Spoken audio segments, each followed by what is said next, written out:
Okay, good afternoon, everyone. Thank you for joining us today. Aloha and welcome. This is our second annual Lunch and Learn speaker series.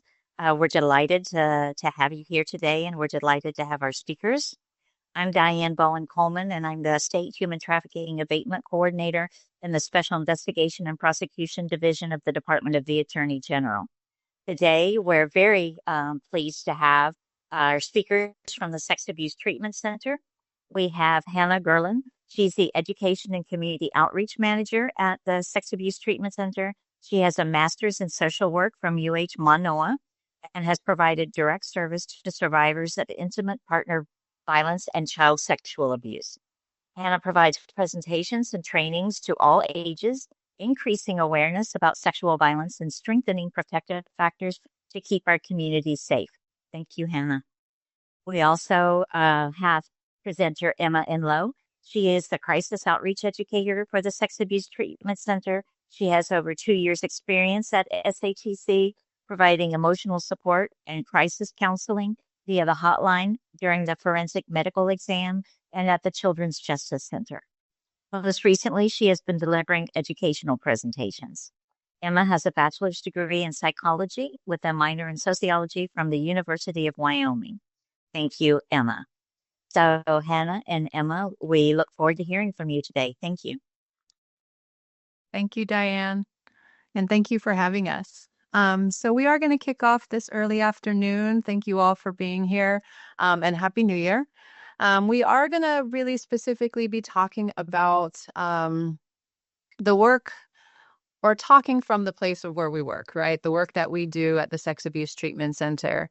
I'm in prevention and education, as Diane had said. So I get the privileges going into schools, doing staff trainings, going into colleges, universities, youth serving organizations, anywhere. Anyone would have us to have conversations around this topic, specifically more on sexual violence, sexual abuse, and prevention and education. And then also, it's really great that we get Emma's skill set and the work that she's done more in that direct service field here at SATC, but more before moving into the outreach and sharing with you all after I present specifically about our services and how folks in community here can connect with those services, or at least provide other people with the accurate and correct information about what we can do for survivors and their families. Okay, so let's get into it. I am going to share my screen.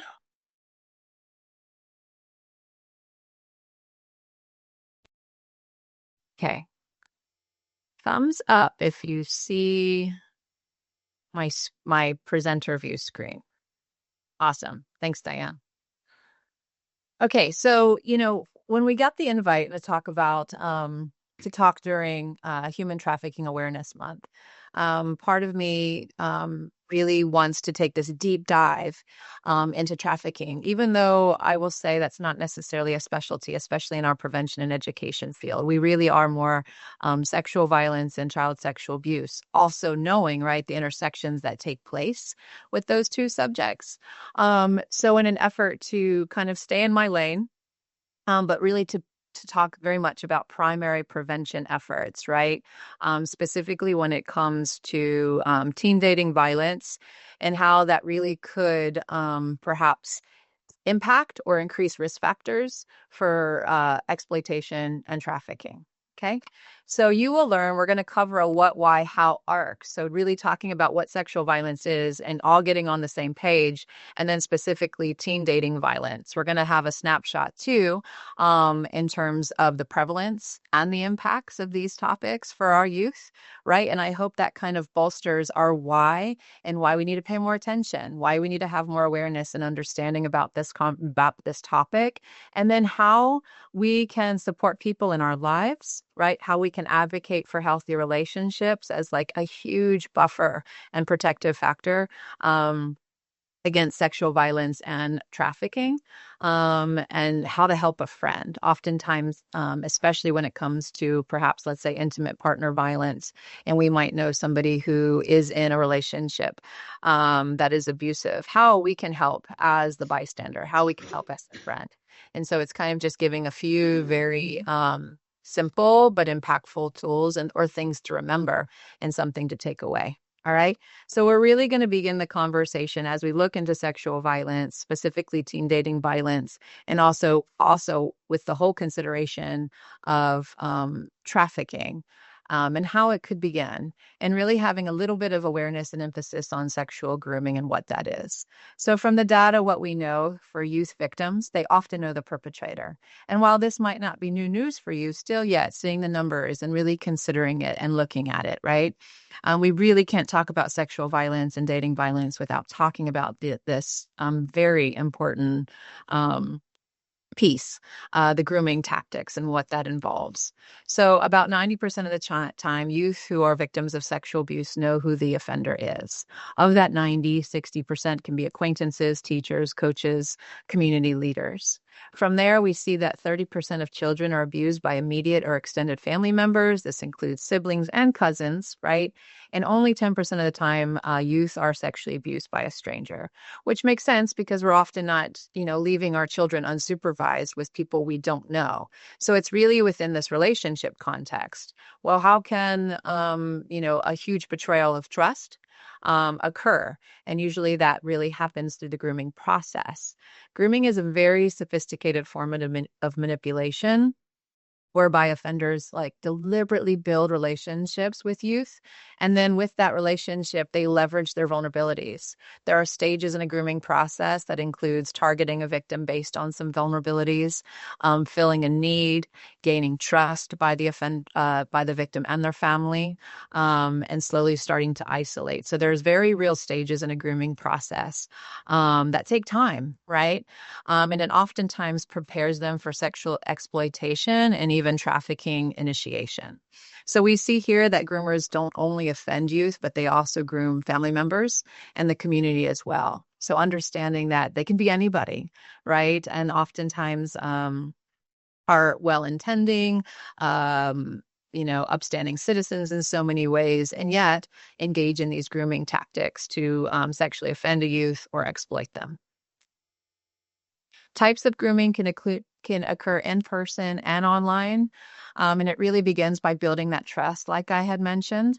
Grooming that takes place in person, such as being overly interested in a youth, perhaps flattery, gift giving, favoring, offering special privileges to a youth and their family.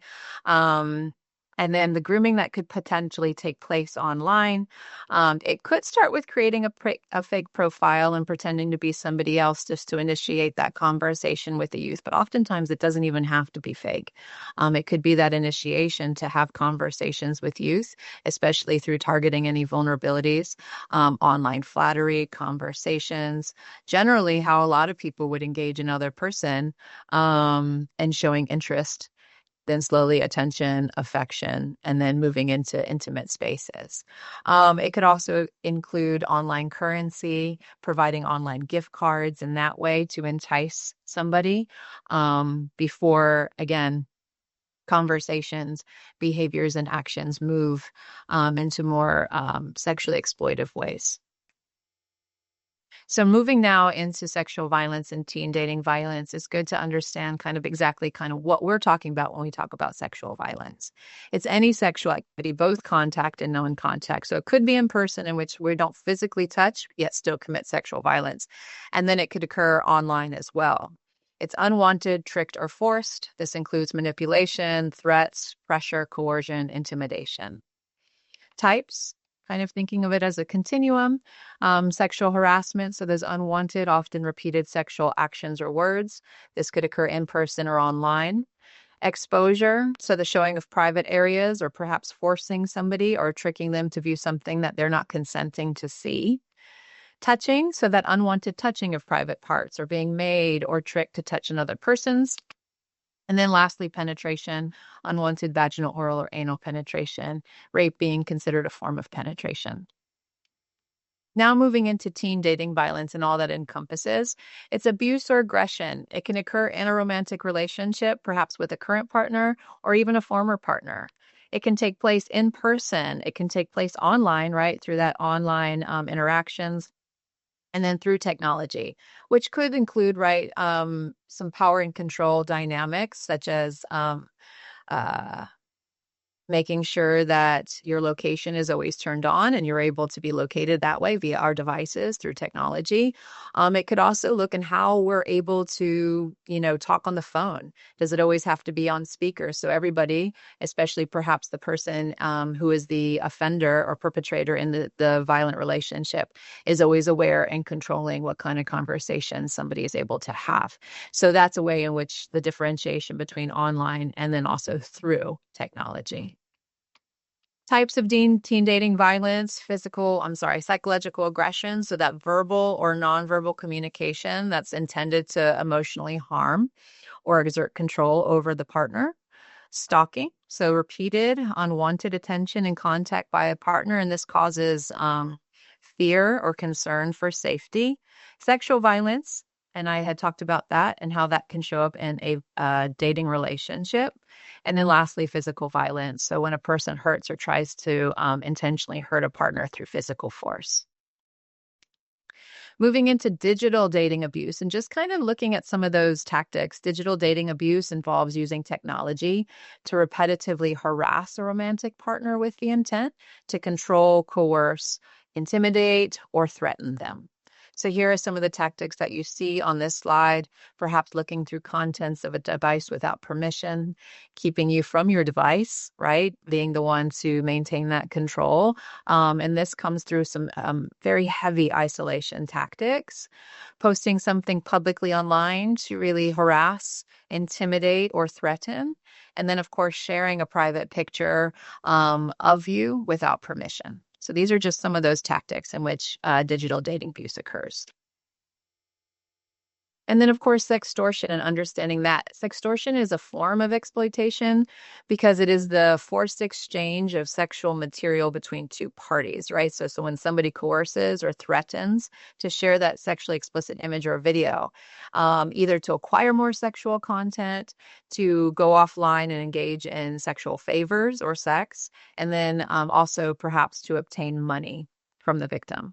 So, with the internet having revolutionized the way traffickers recruit victims, sextortion situations can be a gateway to human trafficking. So, looking at prevalence and impacts of teen dating violence, it's quite common. Teen dating violence, 1 in 12 teens reported that they've personally experienced either physical dating violence or sexual dating violence.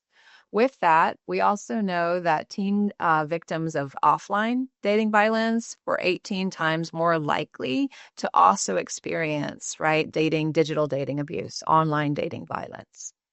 With that, and looking at our prevalence in high risk groups, females ages 16 to 24, they're at the most increased risk for experiencing intimate partner violence. And with that, right, sexual violence could be a big factor in that relationship. We also know youth at increased risk are LGBTQ are 2 times more likely than our heterosexual youth to have been physically forced to have experienced sexual intercourse. And also, our transgender unsure youth are 3 times more likely than cisgender. So the folks who identify with the gender identified at birth, they're 3 times more likely than cisgender youth to also have been physically forced to have sexual intercourse. This comes from the Hawaii Gender Sexual Minority Report in 2024. And then with that too, just narrowing it down specifically to Hawaii, high schoolers in Hawaii reported in 2023 that 9.8% reported that they experienced sexual violence in the past 12 months. This includes unwanted kissing, touching, and intercourse, as well as 9.7% experienced physical dating violence in the past 12 months. And so for this youth risk behavior survey that came out for year 2023, and for the students who took the survey, these percentages amounted to about 500 for high schoolers. 500 high schoolers said this for sexual dating violence and then also for physical dating violence, just so that you get a snapshot of numbers that are not percentages. So when we give when we give this education, when we have these conversations with folks around sexual violence, it really is primary prevention in terms of just expanding somebody's knowledge about how sexual violence can show up in somebody's life, right? Especially if they know somebody who's also experienced it, they're able to zoom out a little bit and understand it under the label of sexual violence, and yet maybe the way it specifically happened to somebody that they knew, they weren't linking the two things together. Okay. And so really having many different names for it, yet really this has to come down with unwanted and without somebody's consent. Somebody having entitlement and power and control over another person in these ways. So call it what you will, and yet still going into the same place where there was no consent given, freely given consent, I should say. Okay. With that, understanding the impact specifically for our youth, and you can consider them too as warning signs as well, and how even when you look at these impacts and considering how this could actually put a youth at increased risk for experiencing perhaps trafficking in the future. So there could be a change in sleep or appetite. There could be fear or hypervigilance, emotional dysregulation. There could be self-injury, such as cutting, medical concerns, and there could be some academic problems, right? So this could look like not wanting to attend school, not going to school, and also academic performance, perhaps. With that, there could be running away or threats to run away from home. And as we know, right, the increased risks of sexual violence with homelessness and also increased risk for trafficking. High risk sexual activity, the perhaps uptick or use and abuse of drugs and alcohol. So now we're also looking at all of these pieces and how that could really increase somebody's risk for trafficking. And then lastly, suicidal ideation. When we talk about all of these things and kind of having this universal approach that we're going to everybody, especially when we go into schools and have this conversation, we really try to think more about those pro-social skills and that prevention approach. And you might have already known about this, doing work already in this field of healthy relationship skill building, right? All about how do we create and build capacity for everybody, and then especially, specifically our youth, to know what it means to have healthy relationships in an effort to really focus on that, but also at the same time we're focusing on building their capacity for healthy relationships. We are also very much directly, and I would argue indirectly, preventing sexual violence and trafficking from occurring in their future. So really having very specific primary prevention efforts geared towards this. And it really starts with self. So looking at the prevention on the individual level, I'm going to briefly talk about prevention on the individual level of the social ecological model and also on the relationship level, and how our efforts and our emphasis and intention can be directed just to these two levels. And that can slowly start chipping away, right, at prevention work. So individual education to really consider one's relationship to self is key to prevention, cultivating self-worth, resiliency. These are investments and protective factors. Like, it's one thing to say protective factors, but it's also another thing to actually give concrete steps on how that could look, or create concrete steps on how that could look, to direct youth or young adults in more positive and safe directions. So really coming down to how do we build capacity for confidence, self-worth, values? How do we bolster all of that in any of the work that we do, right? Professionally, personally, how are we really having a whole person understand that it starts with you, right? And really giving youth those tools. With that, that links up with the relationship level. So on the relationship level of the social ecological model, the focus can be specifically on healthy relationship skill building. This includes the interpersonal connections, one with family, and it can include friends, classmates, teachers, coaches. It has a profound effect on individual behavior and choices. So fostering healthy relationships is crucial to promoting positive outcomes. And again, it doesn't have to be across the board that all of our different relationships are going to be 100% healthy. It's just not, That's not realistic. But yet still sort of countering, of course, when we look at risk factors for trafficking, when we look at risk factors for teen dating violence, what we're seeing is more high risk groups, vulnerable populations. And yet, and often high risk groups and vulnerable populations have already experienced adverse childhood experiences and trauma. But yet, still, what's the counter to that? And it's understanding that there are also, right, the protective one trusted, safe adult who can enhance their relationship to self and other that can really be a guiding light for them. So it's not discounting, right? So maybe family isn't that safe place, but yet still, how can we at schools or in workplaces build capacity for young adults? So some of the building blocks here that you see on this slide, equality, honesty, trust, supporting each other, that's good and fine. Yet specifically, what does it mean? How can we do it? Effective communication skills.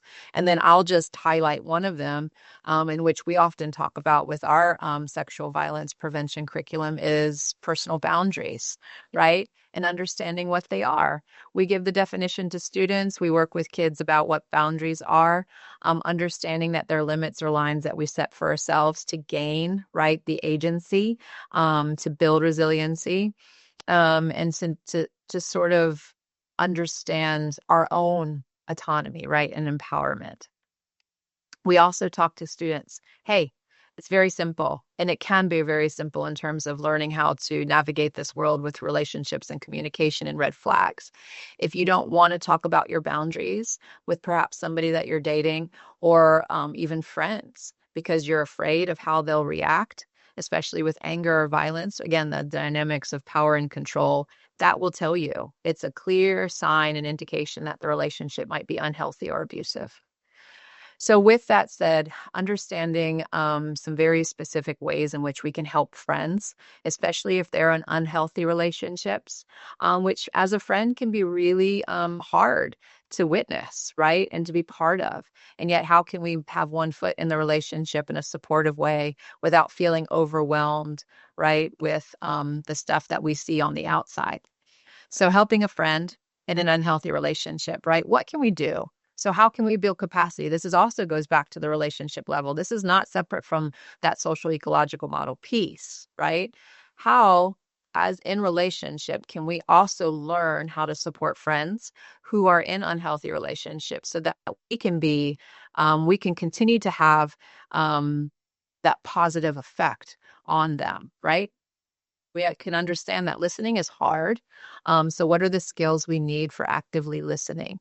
And in pairing with that, right, staying curious, right? We're building capacity. We're helping somebody build capacity for them. We're not trying to go in and fix them. So, how can we stay curious and remember to stay neutral? Asking questions. How does that make you feel, right? Or how often does that happen? Ask so that your friend can hear their own responses and to start thinking for themselves, right? How can I work through this, right? So trying not to criticize a relationship or bash their partner, because as we know, right, from intimate partner relationships, even to the full extent of trafficking, right? What happens in the grooming process is that victim and offender often find, or at least victim to offender often finds, right, a bunch of dependency on the offender, i.e., love, care, right, affection, and not wanting any harm to fall on the offender, right? So they, especially like it's a Stockholm syndrome, right, in which victims really have to navigate a lot of emotional sort of and psychological links, very complicated links. And so as the friend, as the person outside of it, how can we still remain steady, strong, and neutral, and yet supportive? So how to respond, believe them, right? You're telling me things that are happening, I believe you. Let them vent. Sharing out, venting, talking, right, is so helpful. And it can be uh, helpful in a process, right? Processing. Tell them that you're always there for them. Share your concern in a gentle way, but also know that ultimately they have to make that decision and then check in with them, right? Consistently checking in. Just letting them know that you're a steady person and that you're there for them. I don't necessarily think that this is often talked about enough. And folks who are like the bystanders who have to sit and watch it can also get that support and build capacity for staying open and caring to the people that they love. So it could sound like, hey, I've noticed you two fight a lot. How do you feel about that? Right? Another one could sound like, I can see how you're really wanting this relationship to work, right? You're just staying neutral, right? And staying curious. And then lastly, I'm here for you anytime you want to talk. So being that emotional support. Okay. So I'm closing out with just saying, like, I talked about an unhealthy relationship, yes, but also when it moves, right? And how to identify like the abusive relationship, warning signs to very imminent red flags. One, your partner actively tries to cut you off from family and friends, and those are those isolation tactics that are found in grooming. Your partner doesn't respect your answer when you say no, especially with sexual activity, right? So we're talking about boundaries right now. So you are able to understand what your boundaries are. The next step is you're able to communicate them. But the third thing to be aware of is how that person responds to your boundaries. You alter your behavior in public to appease your partner is harmful to you, others, or they perhaps threaten harm to self to keep you locked in. And then your partner is jealous and possessive, or they tried to financially control you. So these are all just things to be mindful of an abusive relationship. So you see, even in terms of helping anybody, especially youth, understand the dynamics of healthy relationships, unhealthy relationships, and abusive relationships, all that work that I'm doing in a 20-minute presentation is there to, like, we can fully expand in this way and in this effort to later on down the road prevent, to combat trafficking, really is all that this is. This is a piece of that primary prevention in hopes that we can able to do that downstream.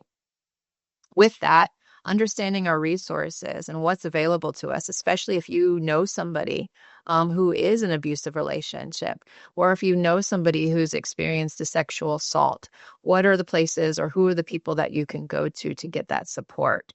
So I've listed DVAC here.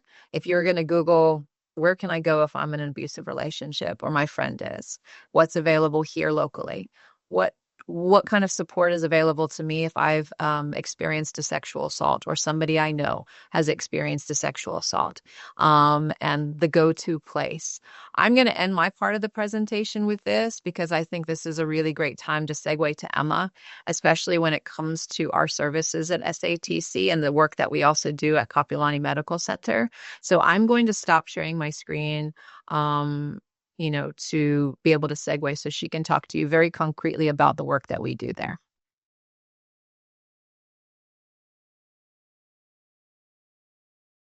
Okay, take it away, Emma. And it might give you a minute. Let me get mine shared. Okay, can you see it? Yes, great. Okay. Okay, perfect. Thank you, Hannah. Okay. So Hannah and I did want to partner together just because not only is it important that we understand the link between teen dating violence and sex trafficking is what to do when we do come across those survivors. So I'm here as the crisis outreach educator. I spent the past few years providing direct service provision to survivors of sexual assault. So I was the one in the ER on the hotline and at the Children's Justice Center. So I know how it runs from the inside. So we're just going to go over our services that we offer at the Sex-Based Treatment Center. So overall, this is where we're located. We're out of two different locations. Our main one being Harbor Court in downtown Honolulu. So that's where we do our hotline Monday through Friday, 8 a.m. to 4:30. And then after hours, the hotline is going to be run through our per diem staff wherever they're located. And then we also have our counseling at Harbor Court. So that is our clinical team and our crisis intervention counseling.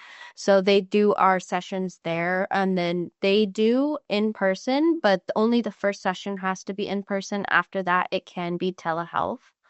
And then our med legal coordinator is also out of Harbor Court. So she is the one who manages the back end of the medical exams and legal records. And then we also provide ongoing advocacy at Harbor Court, whether that's through the counseling services or whether someone comes in and wants to make a police report. We have crisis workers to assist in that as well. And our prevention and education team is also here at Harbor Court, as Hannah is the manager of that team. So she just spoke on that. So that's what her and her team does. They do a lot of work in the DOE as well. And then we also do have a policy specialist. So she's one who works on tracking and researching and advocating on legislation regarding sexual violence. And something that they've have recently worked on is Senate Bill 2601. So that changed the law so that child sexual assault survivors have 32 years after they turn 18 to report a sexual assault, whereas before it was only 8. So all around, we're putting in work to prevent and to provide resources on the other side of a sexual assault, sex trafficking, etc. And then we are also working out of Kapiolani Medical Center, which is where we do our forensic exams, provide emotional support, and advocacy. So just highlighting our hotline number. Again, this is a number that's active 24/7. So if you were to call Monday through Friday at 8 a.m. to 4:30, it does come to our office, but after hours, it goes to one of our per diem staff. So everyone's trained the same to have that intake worker on the other end. And then another way to get a hold of us is our web chat. Unfortunately, that one is only available Monday through Friday, 8 a.m. to 4:30, not holidays. But that is a good resource, especially if you do have a client that is a little scared to call the hotline, or maybe we also get physicians just coming on and asking a quick question. So that's also a resource we do have. And then going into our in-person services, if a survivor is 14 and older, we can provide the service and they can consent for themselves. So regardless of whether the parent or legal guardian is okay with that service, if the client is 14 and over and they want that service, we can go ahead and give that service to them. Otherwise, we would need parental or legal guardian consent. So going into specifically our medical examinations, just an overall arching idea of what they do entail is, first off, all of our exams are free of charge. So when a client comes into Kapiolani ER and they get checked in for SATC, anything that our physicians are ordering is going to be completely free of charge. The only time that they would need insurance or whatever other billing information is if they had something else going on and they needed an ER physician to treat it. But anything that our physicians orders, such as STI testing, STI medication, and the exam itself, is completely free of charge.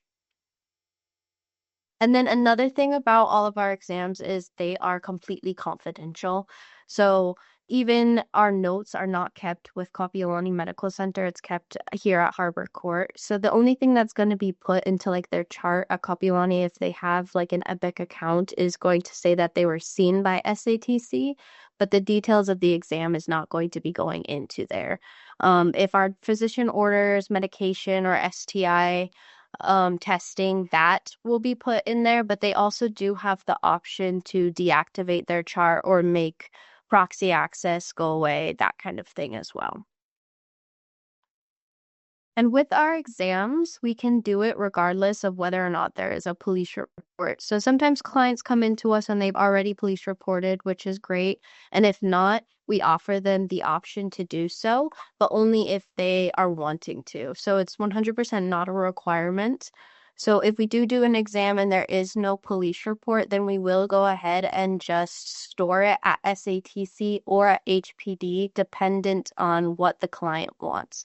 So that's completely up to them. We leave that with their choice. And then also, if they're not ready to make a police report at that time, we can go ahead and help them do it later and convert the kit and transfer it to HPD at that point, if they choose to do that route. And then something a little bit different about our exams versus other islands is we do a physician-based survivor-centered method. So instead of using sane nurses, we have a crisis worker in there and a physician. So they work together to complete the exam. The physician is the one who's doing the exam, but they pass the DNA swabs to our crisis workers, who therefore package it. And our crisis workers are there from start to finish with the survivor. So the second a survivor walks into the ER and gives us a call, we have a crisis worker respond, who therefore coordinates the rest of the exam, calls in the physician, calls in HPD if needed, calls in whoever else might be involved with permission from the survivor, of course. So going into our acute medical exam, so this is just the baseline criteria of it, but it's important to note that not every situation is going to be on this criteria. So we just ask that you guys call if you have a situation with assault that may have happened recently, because maybe it seems like an exam might not be applicable, but for whatever reason we are able to do it. Just because every situation is so different. So if you just give us a call and tell us what's going on, we can always walk through with you guys, get our medical director involved, and make sure that this survivor is getting the appropriate resources. But in general, our acute exams we do provide for adults and minors. And then the assault would have had to occurred within 120 hours or is symptomatic. So that could look like pain, discharge, bleeding, all from the assault within a time frame past 120 hours. There's not like a set time frame past. Again, everything is super situational. We can still do the exam at that point. At that point, the only difference would be is we wouldn't be collecting DNA evidence. We only collect the DNA evidence within the 5 days. So another criteria we have is that the assault would have been involving penetration, and that would have been completed or attempted. And then during the exam, we're providing medical care and evidence collection. So again, we're providing things such as STI testing, STI prophylaxis, dependent on what the client wants. Sometimes we do toxicology screening if it's applicable. And then we're also collecting evidence, whether that be DNA evidence, whether that be photos, we collect clothing. Really, whatever evidence they come in with, we're going to collect it. If we can't, we tell them to give it to HPD, if they're involved, of course. So acute exams are available 24 hours a day. So anytime a client can go into the ER and ask for SATC, and we will have a crisis worker respond. If you have a client or know somebody going in there, we do ask that you give us a call, so we can do a quick assessment over the phone. Because like I said, not everything is going to fit this criteria exactly, and we want to make sure people are going to go in there. If they think they're going to get the exam, we want to make sure that they are going to get the exam if that's what it is. Because we've had clients come in and like think they're going to get it, and then for whatever reason, it's not applicable. And that's really hard on the patient to come in and then be told, oh, it doesn't apply for A, B, or C. And then they don't get the exam and they made that hard effort to come in. So again, we just like to do assessment over the phone if can. And I understand that's not always an option, but if it is an option, it's always good to go over the phone and get on the same page before going in. So going into our non-acute appointments, so this is a little bit more applicable to situations in sex trafficking. We have 2 different types of examinations with this. But overall, these exams are going to be scheduled. So unlike our acute exams, these will have to be arranged through our office Monday through Friday, 8 a.m. to 4:30, to set up an exam. So these are going to be exams that are performed after 120 hours. So it doesn't have to be within that certain 5 days. It could have been 5 years ago, 6 years ago, etc. So we're still providing that medical evaluation, documentation, and treatment. The main difference between an acute exam and a non-acute exam is that DNA collection. So acute, we're collecting DNA, non-acute, we're not collecting DNA. But both types of exams, we're still going to have that medical legal documentation. We can still provide STI testing. We can still provide photo evidence. And then also, we still provide that emotional support, advocacy, and follow-up that we would provide in an acute exam. So again, the same type of system is going to be going on. We have a physician and we have a crisis worker throughout the whole process. And then we do have a crisis worker assigned to each client we see after the exams and after we see them really anywhere, like at the Children's Justice Center as well, to follow up with the survivor to make sure that they're getting the resources they need, whether that be with us or with someone else. So the first type of clinic we do, also, it's, again, no charge to victim with or without a police report. So again, it doesn't have to be police reported. It just has to be on their own choice at that point. So again, the first type of exam we have is a pediatric clinic. This is the more common type of clinic that we do see. So this is for minors 17 and younger. We have this available. One of the reasons being that delayed disclosures are common for minors.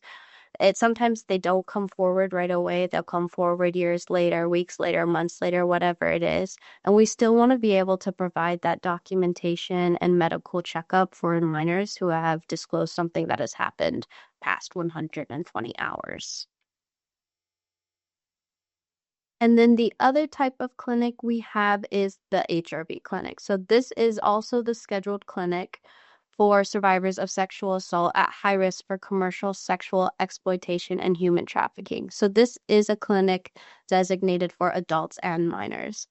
So anytime that there's a situation that someone is in active risk of being sexually exploited or sexually trafficked in whatever way, there is the option that we can do a clinic. So if there's a situation and you have a survivor fitting this criteria, again, give us a call and then we can go ahead and run it by our medical director to see if that situation is going to be appropriate for that survivor. So another type of service we offer is counseling. The first one being crisis counseling. So that is going to be focusing on reducing symptoms that are directly related to the assault and to help survivors regain a sense of normalcy. So our crisis counselors' whole goal is to get our survivors back to just a state of being stable. And then at that point, that's when they would make referrals to more long-term care. But it's just to kind of get them back down and get them back to some sense of normalcy. So our crisis counseling is going to be available regardless of the medical exam or not. So a client does not have to see us for a medical reason to get our crisis counseling. So if they don't qualify for an exam or for whatever reason they don't want an exam, we can just go straight to crisis counseling. And then again, our crisis counseling is completely free of charge.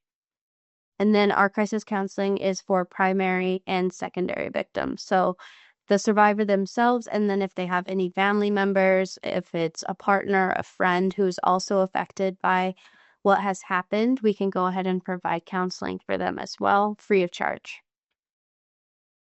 So our counselors are going to provide survivor support services, case management, and advocacy to support clients through judicial proceedings. So our counselors will either sometimes go with the client to court if they need, or they'll have a crisis worker go with them to court if it's appropriate. As a crisis worker, I've gone to court for one of our counselors, survivors, and they needed an advocate to go with, so I went. So we offer that kind of support. And then our counselors can also help like write victim impact statements and just kind of help whatever they need to be able to process what has happened to them. And then, of course, they'll help with civil and criminal proceedings. And then after they get stabilized in our crisis therapy or counseling, that's when they will refer to long-term therapy. So they can either make a referral to our in-house clinical therapist or to outside providers if that's necessary. And then going into our clinical services, the important thing to note with our clinical services is they must come through our crisis counseling. Whereas in crisis counseling, you don't have to go through any other of our services to get into. You have to go through our crisis counseling to get into our clinical services. So our clinical services are going to be providing that trauma-focused therapy.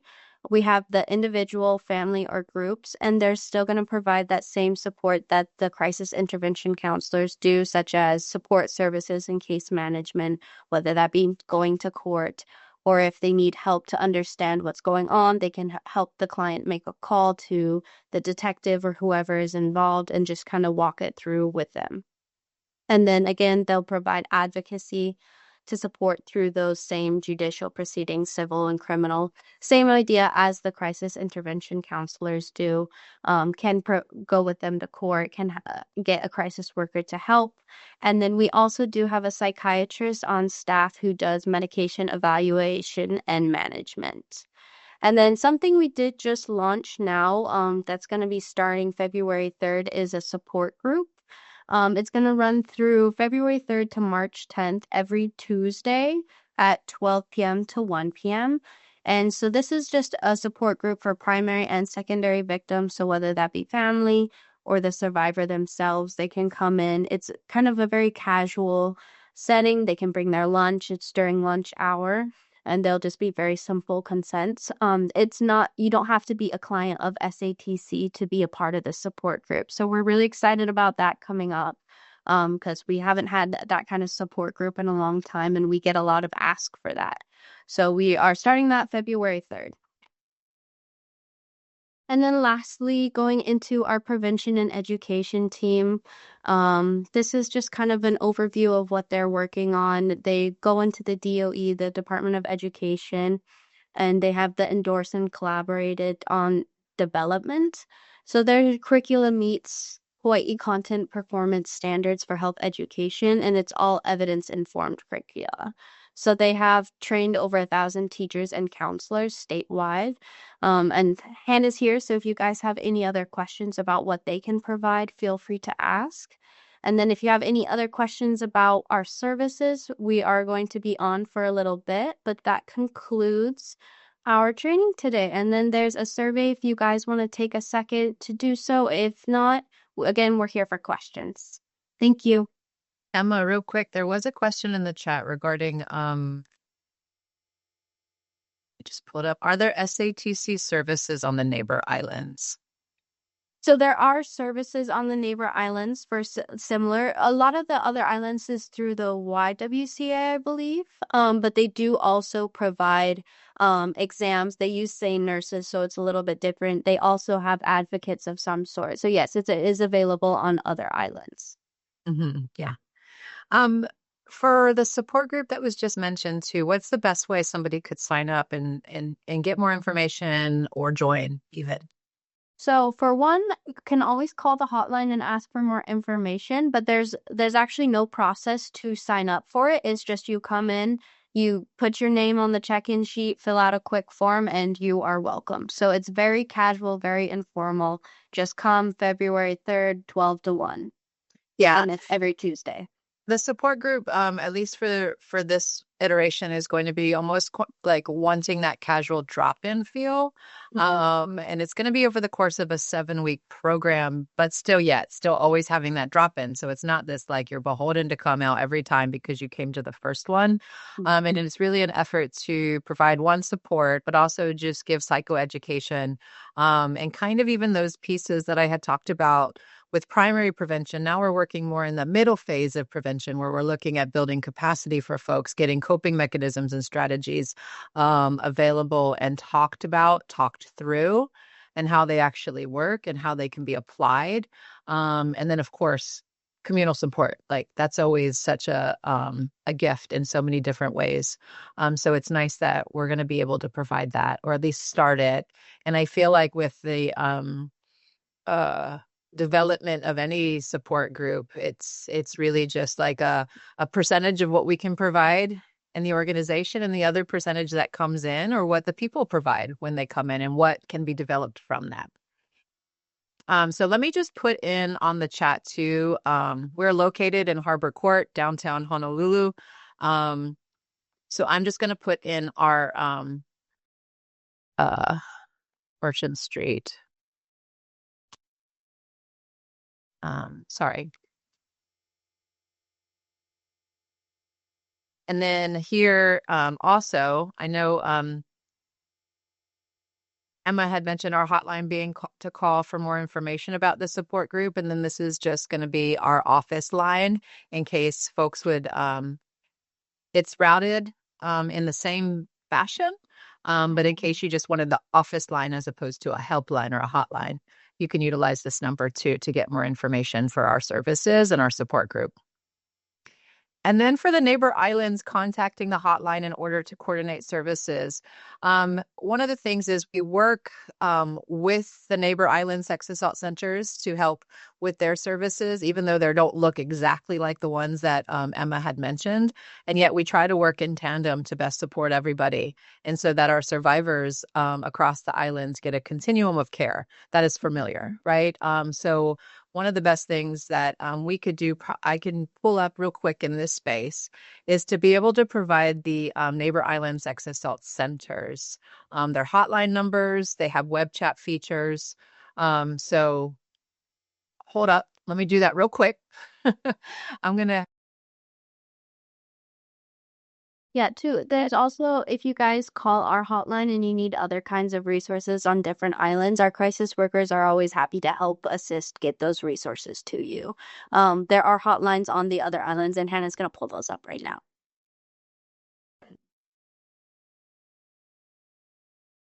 Thanks everyone for your questions. These are great and quite informative for everyone. Okay, so let me grab it real quick.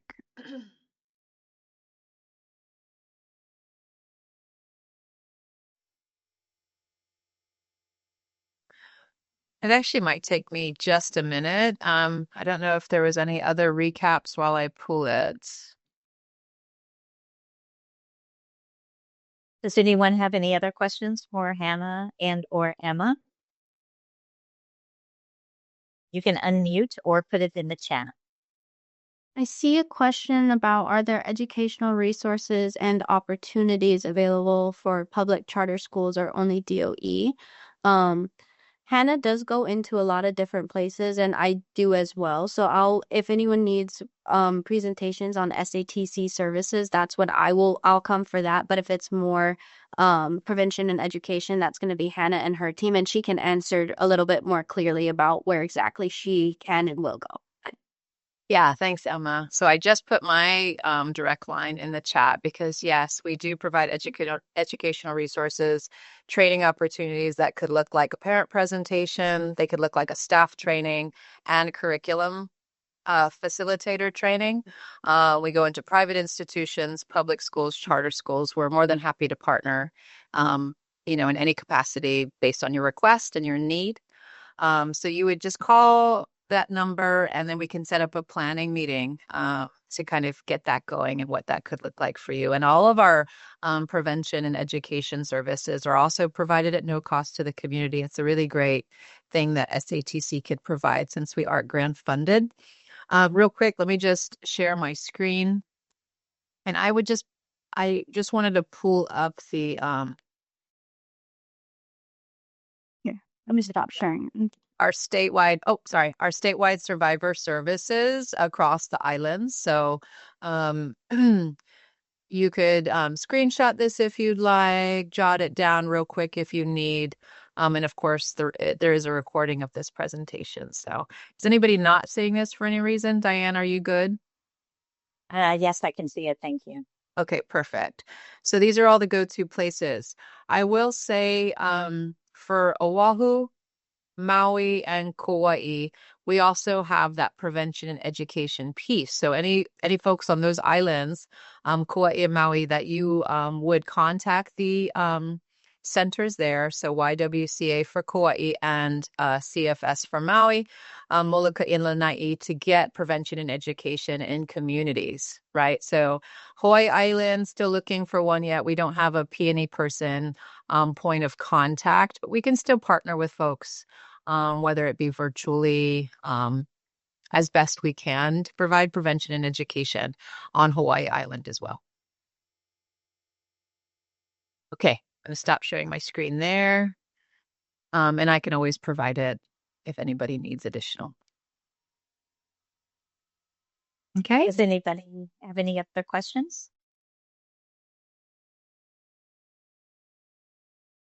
Well, I just a minute to think about. Oh, yes, Hilda, is that you? Yes, thank you. Oh, hi, Hilda. Hello. I was wondering of the unfortunate situation of children that grow up in domestic violence households and what that might be for them. It's just something that I'm thinking. I appreciate the presentation. It was extremely informative. Thank you so much. But I was wondering about that for the mainly I would think some others being in a domestic violence situation, not wanting, of course, their child to be in a more difficult situation, but it's also difficult for them. So I don't know if you could maybe speak to that a little bit. Yeah, I mean, to the extent that I can, right? Because so many situations, and I would, probably stress that there's no one way in which a youth who is exposed to domestic violence in the home can find a path forward. We don't know, right? There's so much magic and resiliency that cannot even be said in this space or known.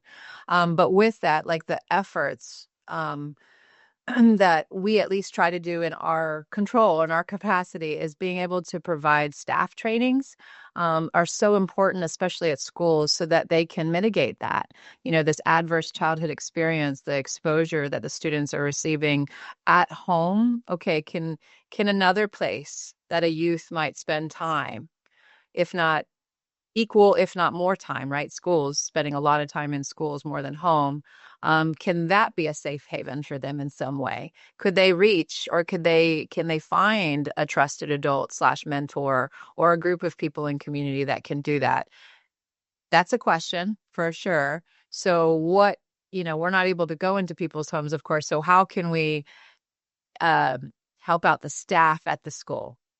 How can we help them who have the direct touch points with students and more exposure to students be able to offset that somehow? And that's the hope. Like I caution going into like what exactly we can do for youth exposed to DV and what that could look like, because right, only so much in our role. If maybe you're working now in a different social service agency and you've got a different exposure and a different responsibility, maybe there's a more awareness, very pointed, direct awareness that can be applied there. Even for agencies who actually see youth who are at high risk, what can be done for trainings there to build capacity for, again, I know I keep saying resiliency, but it's huge, right? We can't underestimate the value of one trusted adult in a youth's life to really steer them in a direction later on in their life, in the course that they could go to. So I know it's vague. That's a vague answer, but yet that's kind of where I can only I guess, put my effort, or we can put our effort. So hopefully that is a little bit of a helpful answer. But it's like, how can we get more awareness and then actually use the awareness to apply very specific things, whether that's policy, whether that's codes of conduct, whether that's more counseling services, SEL in schools, right? All those things. Terrific. Yeah, that's helpful. Thank you. Yeah. Hmm. Okay. Well, thank you, everyone. Thank you so much to our speakers, Hannah and Emma. You delivered such valuable information for all of us, and we very much appreciate it. Thank you to all of you, all the participants who joined us today, gave up your lunchtime, gave up some free time to share this space with us and to hear what Hannah and Emma had to share. We appreciate it very much. I just have a couple of announcemos. Our first Lunch and Learn was supposed to be preventing off and online exploitation. That had to be moved to January 23rd. So we will be sure that you get the new link to that. Tomorrow morning, bright and early at 7:30 a.m. until 9 a.m. at the state capitol, will be sign waving for Human Trafficking Awareness Month. So even if you haven't registered and you don't have any signs or don't have any noisemakers, that's okay. Just come out and wave and throw a shaka. Also, tomorrow's Lunch and Learn will be by Kumi McDonald. She is the executive director of NAMI Hawaii, National Alliance on Mental Illness, and she'll be speaking to how to communicate in a mental health crisis. So we very much look forward to that as well. Anybody have any final questions or comments before we go?